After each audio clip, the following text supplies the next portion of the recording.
이게 DIY죠. 그쵸? 내 마음대로 칸 높이 조절하고 식물에 맞게 언제나 편하게 바꿀 수 있으니까 그래서 진짜 좋은 것 같아요. 진짜 이런 방법을 알았으면 좋았을 텐데 지금이라도 알아서 다행이고요. 그리고 보시면은 지금 혹시 덩치 큰 식물을 내가 키우게 된다 거나 아니면 수태봉을 타고 올라가는 그런 희귀식물을 키우게 된다 하면은 이 가운데 칸 여기를 빼버리고 두 칸만으로 써도 돼요. 그러니까 내가 저 선반을 빼면 되는 거거든요. 그러다가 또 만약에 이렇게 작은 아이들을 키우거나 선반이 필요할 때는 다시 끼워서 쓰면 됩니다. 너무 편하죠.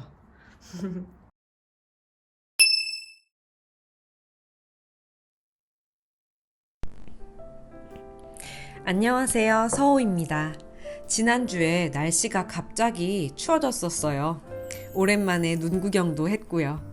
이번 주에는 조금 따뜻해진 것 같은데요. 식물들 모두 건강히 잘 지내고 있죠. 지난번에 플라움 MGS 온실장 공동구매에 많은 분들이 관심 가져주시고 또 구매해 주셨어요. 감사합니다. 잘 받으셨죠? 이 온실장이 온습도를 잘 유지해 주니까 식물들도 잘 자라고요. 식물 등 선처리도 되니까 깔끔하고 좋은데 딱 하나 아쉬운 점이 있었죠. 사실은 결정적이었는데 말이죠. 그게 뭐였냐면 DIY 온실장이라고 해놓고 선반 높낮이 조절이 되지 않아서 아쉽다고 생각했어요. 댓글로 그런 문의를 주신 분들이 많았고요. 그런데 플라움 MGS 온실장 회사에서 선반의 키높이를 조절하면서 쓸 수 있는 방법을 알려주셨습니다. 지금이라도 이렇게 쓸 수 있다니 정말 다행이에요. 왜냐면은 제 식물들이 여기서 너무 잘 자라니까 제일 아래 칸에 있던 이 U168 베고니아가 너무 키가 커져가지고 선반 위에 닿을 정도가 되었거든요. 이렇게 보시면 여기 지금 선반 위에 닿을락 말락 하고 있죠.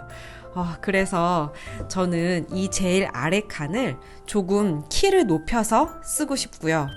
이쪽 이 가운데 칸은 제가 잘 살펴보려고 이렇게 작은 베고니아 유묘들을 넣어서 키우고 있는데 높이가 이렇게까지 높을 필요는 없거든요. 그래서 이 칸은 높이를 조금 줄이고 싶어요. 그러니까 제일 아래 칸은 한 단을 높이고 가운데 칸은 한두 단 정도 높이를 줄이는 방향으로 선반 키높이 조절을 해보려고 합니다. 그래서 오늘 이 온실장 키높이 조절하는 방법을 보여드리는 영상을 찍어보도록 하겠습니다. 혹시 플라움 MGS 온실장을 이미 구매하신 분이나 구매할 예정이시라면 이런 식으로도 쓸 수 있구나 라고 보시면서 참고해 주시면 좋을 것 같아요. 그러면 이제 시작해 볼까요? 첫 번째로 선반에 있는 식물들을 모두 빼줍니다. 이 작업이 제일 힘들어요. 식물만 다 뺐다면 거의 반 정도 일을 한 거예요. 식물이 너무 많아서 힘들었어요. 두 번째로 아크릴판을 떼줍니다. 아크릴판은 이렇게 자석으로 고정시켜 놨으니까 자석만 떼어내면 분리 끝이죠. 이렇게 떼어내면 됩니다. 자석이 강력하니까 손 조심하시고요. 그리고 이제 세 번째로는 위 식물 등과 연결된 전선을 분리한 다음에 알루미늄 상판을 들어서 모두 빼주세요. 네 번째로 선반 고정 플라스틱을 제거해주면 되는데요. 그러기 위해서는 이 선반 전체를 거꾸로 뒤집어 주어야 합니다. 다들 이 정도 힘은 있잖아요? 혼자 할 수 있습니다. 단 발을 조심하세요. 지금 이렇게 보시면 이게 뒤집어진 상태예요. 보시면 높이 조절 좌가 위로 이렇게 올라와 있죠. 제가 지금 엎어놓은 상태예요. 이제 고정 플라스틱을 분리하시면 됩니다. 화살표 방향하고 다르게 이제 거꾸로 쳐주면 되는데요. 우리가 그때 받았던 고무 망치를 이용해서 여기를 쳐서 내려주시면 됩니다. 이렇게 내려가요. 이 플라스틱은 뺄 필요도 없어요. 그 상태로 그대로 두시고 이제 이 철로 된 선반을 이제 긴 선반 쪽을 분리해서 이렇게 내려주세요. 다른 부분도 마찬가지로 분리해 주시면 됩니다. 마지막으로 선반을 다시 이렇게 똑바로 세워주세요. 그리고 이제 자기가 원하는 높이를 잡아서 선반을 끼우고 고정 플라스틱을 다시 넣어주시면 됩니다. 짜잔! 이제 제가 원하는 높이대로 선반을 만들어 놓았습니다. 제일 윗칸을 조금 높게 쓰고 싶어서 기존 높이에서 한 칸 내렸고요. 그 다음 가운데 칸은 베고니아 유묘만 들어갈 거니까 아주 낮게 만들었습니다. 그리고 밑에는 제일 길게 만들었어요.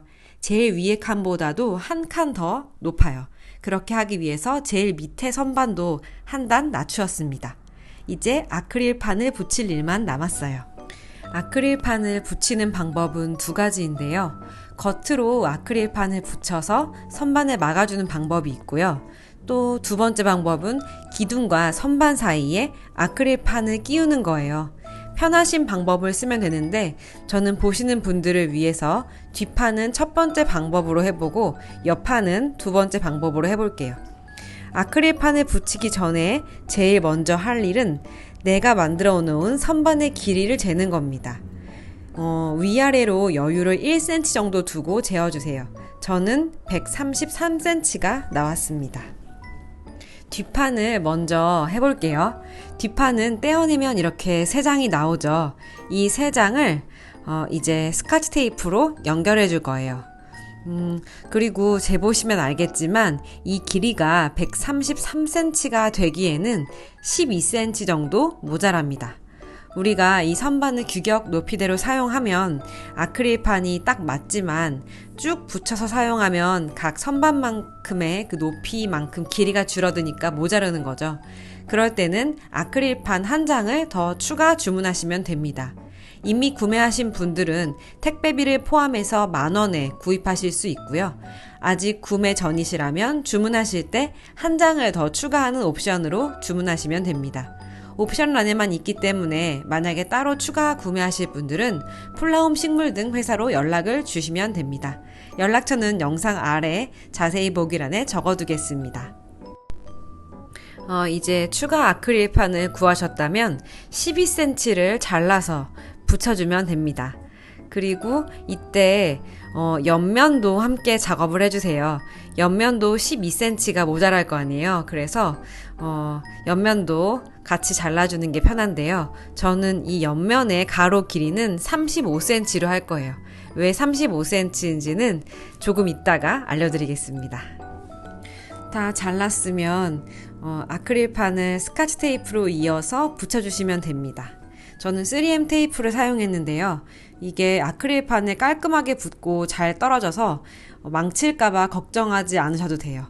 부담 없이 마구 붙여주시면 됩니다. 이제 뒷판에 붙여줄 건데요. 여기서 필요한 준비물이 스폰지 문풍지예요. 그 이유가 여기 보시면 기둥 부분하고 이제 선반 부분에 높이가 차이가 조금 나서 그렇게 하는 거거든요.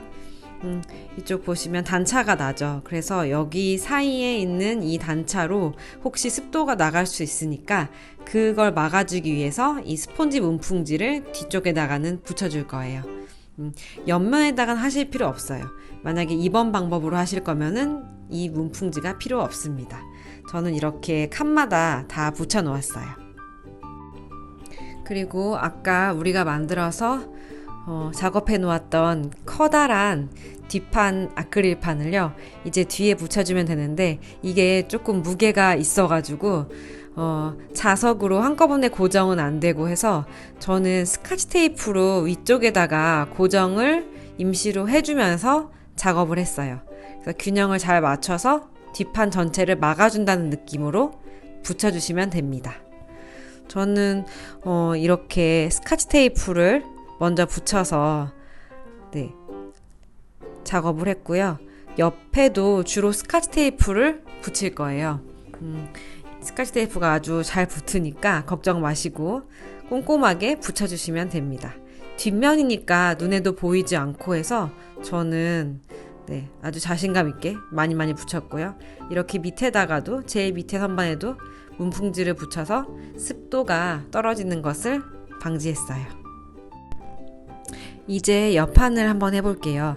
옆판은 가로 한 4cm 정도를 잘라내면 되는데요. 그렇게 하는 이유는 지금 뒷판하고 다른 방법으로 끼워 넣는 방법으로 하기 위해서예요. 그래서 4cm 정도를 잘라주시면 알맞은 크기로 넣어줄 수 있습니다.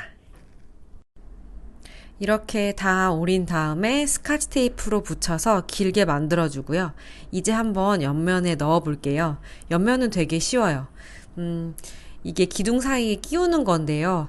보면은 여기 기둥하고 선반 사이에 틈이 있어요. 여기 사이로 이 아크릴판을 쏙 넣어주는 거예요. 그런데 아크릴판이 두꺼워서 이게 이렇게 되게 많이 들어가지는 않고 살짝만 들어가게 되는데요.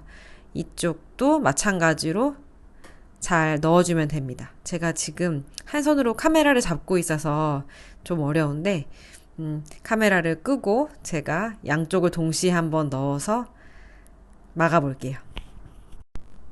지금 보시면 다 됐는데요. 안으로 아주 잘 들어가 있어요. 기둥하고 선반 사이로 쏙쏙 들어가 있기 때문에 들뜨지도 않고 딱 맞게 들어가 있고요. 보시면 제일 밑에는 이렇게 1cm 정도 밖으로 나오게 되겠죠. 네, 이 부분을 스카치 테이프나 자석으로 고정시켜주면 됩니다. 이 방법의 장점은 여기 기둥하고 선반 사이에 아크릴판이 끼워져 있기 때문에 스폰지 문풍지가 필요 없다는 거예요. 이 사이사이가 들뜨지 않아서 아주 깔끔하게 마무리할 수 있다는 장점이 있어요. 재단을 하는데 조금 귀찮긴 한데 이 방법도 좋습니다. 그리고 혹시 약간씩 들뜨는 부분이 있다면 이렇게 자석으로 가운데를 고정시켜서 눌러주시는 방법으로 습도를 잡아주시면 돼요. 아니면 스카치 테이프 같은 거를 붙여주셔도 되고요. 자, 이제 거의 완성이 됐습니다. 제일 밑에 칸의 경우에 이렇게 높이가 높아질 경우에는요, 아크릴판이 조금 휘어질 수가 있거든요. 그래서 저는 중간에 이렇게 스카치 테이프로 붙여서 좀 고정을 해 놓았어요. 자, 이제 완성된 모습입니다. 어때요? 너무 괜찮죠? 지금 보시면은 가운데 칸은 이렇게 낮은 칸으로 만들었고 제일 밑칸에는 아주 높게 칸 조절을 해서 여유가 있는 모습인데요. 처음에 제가 보여드렸던 그 U168 베고니아가 이제는 아주 여유 있게 들어가 있어요. 선반 위하고도 조금 높이 차이가 있어서 앞으로 최소한 8cm는 더 클 수 있을 것 같습니다. 아주 보기 좋고요. 여기 덩치가 더 큰 베고니아도 넣을 수 있을 것 같아요. 그리고 중간 칸에는 이렇게 조금 더 짧게 해서 윗칸을 높였는데 윗칸에는 아직 식물들이 그렇게 많이 자라진 않았지만 이 아이들도 분명히 이제 높이 자랄 그런 희귀 식물들이 있어가지고 필로덴드론들을 이쪽 안에서도 조금 길게 키워볼 수 있을 것 같아요. 이렇게 아크릴판을 바깥에서 하나로 붙여서 사용하면 온실 높이를 자유롭게 조절하며 쓸 수 있다는 장점이 있어요. 온실장을 쓰시면 분명히 이렇게 선반에 높낮이를 바꿔서 써야 할 날이 올 거예요. 식물들이 자라고 또 온실에 들어와야 할 식물들도 바뀌니까요. 플라움 MGS 온실장은 내가 필요할 때마다 다른 구성으로 바꿔 쓸 수 있으니까 더 좋은 것 같아요. 드디어 진정한 DIY 온실장이 되었습니다. 그러니까 지금 저처럼 3단으로 쓰셔도 되고요. 혹시 더 키가 큰 식물을 키우신다면 중간에 선반 하나를 빼고 쓰셔도 됩니다. 희귀 식물 중에는 수태봉을 타고 길게 자라는 식물들이 많으니까 아마 온실장을 쓰시는 분들은 키가 큰 장이 필요할 거예요. 두 칸으로 쓰시면 키가 큰 식물도 문제없이 키울 수 있습니다. 또 계절에 따라 온실장으로 쓰지 않고 그냥 식물 선반으로 쓸 수도 있고요. 내가 쓰고 싶은 칸만 온실로 만들어도 되고요. 플라움 MGS 온실장을 추천합니다. 제가 위에 조립하는 영상과 온실 습도 잡는 요령을 담은 영상을 띄워드릴게요. 아직 못 보신 분들은 한번 보시면 도움이 될 거예요. 오늘 영상은 여기에서 마칠게요. 추운 겨울이지만 촉촉한 온실장 안에서 식물들 폭풍 성장하는 거 보시면서 따뜻한 연말 보내시기 바랍니다. 시청해주셔서 감사합니다. 안녕히 계세요.